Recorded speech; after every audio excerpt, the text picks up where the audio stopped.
माननीय श्री अनुराग सिंह ठाकुर जी। धन्यवाद सभापति महोदय। मैं आपका आभार प्रकट करता हूं, आपने एक बहुत महत्वपूर्ण विषय उठाने का अवसर दिया है। मैं देवभूमि हिमाचल प्रदेश से आता हूं और हम पहाड़ के लोगों ने अपनी जवानी, कुर्बानी और पानी देश के लिए देने में कहीं कमी नहीं छोड़ी।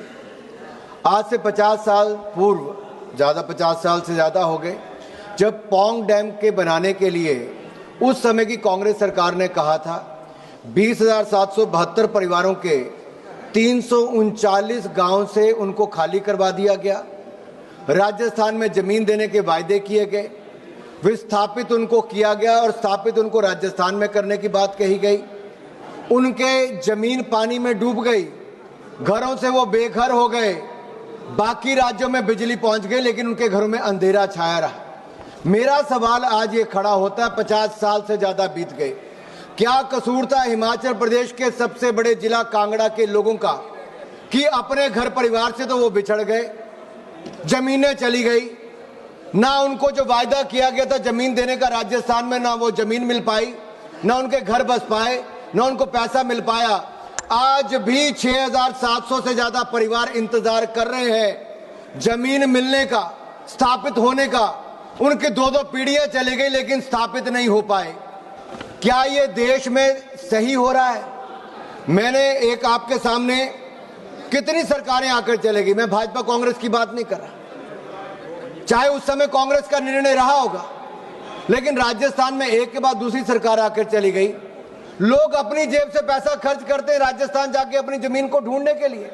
कब्जा कर लिया गया है, अधिकारियों के चक्कर काटते हैं, अगली डेट डाल देते हैं। कितनी पीढ़ियों को और इंतजार करना पड़ेगा, कितने वर्ष और इंतजार करना पड़ेगा। मेरे साथ कांगड़ा के सांसद राजीव भारद्वाज जी भी यहां पर हैं। सर, सवाल ये खड़ा होता है कि सुप्रीम कोर्ट ने कई बार इंटरवेंशन कर दी। 1996 की जजमेंट जो प्रदेश पौंग बांध विस्थापित समिति का था, उसमें भी रिहैबिलिटेशन इनकम्प्लीट रही।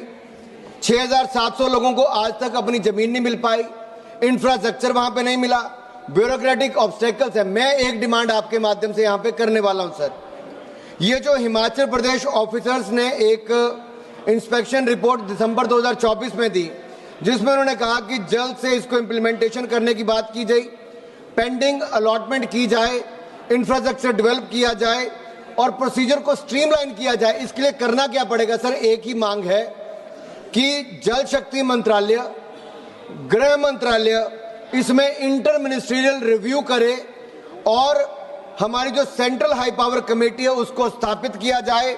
एक ज्वाइंट टास्क फोर्स राजस्थान और हिमाचल प्रदेश की सरकार की बनाई जाए, ताकि मेरे जो विस्थापित परिवार हैं वो हिमाचल प्रदेश के विस्थापित परिवारों को जमीन मिले, उनको उनका हक मिले।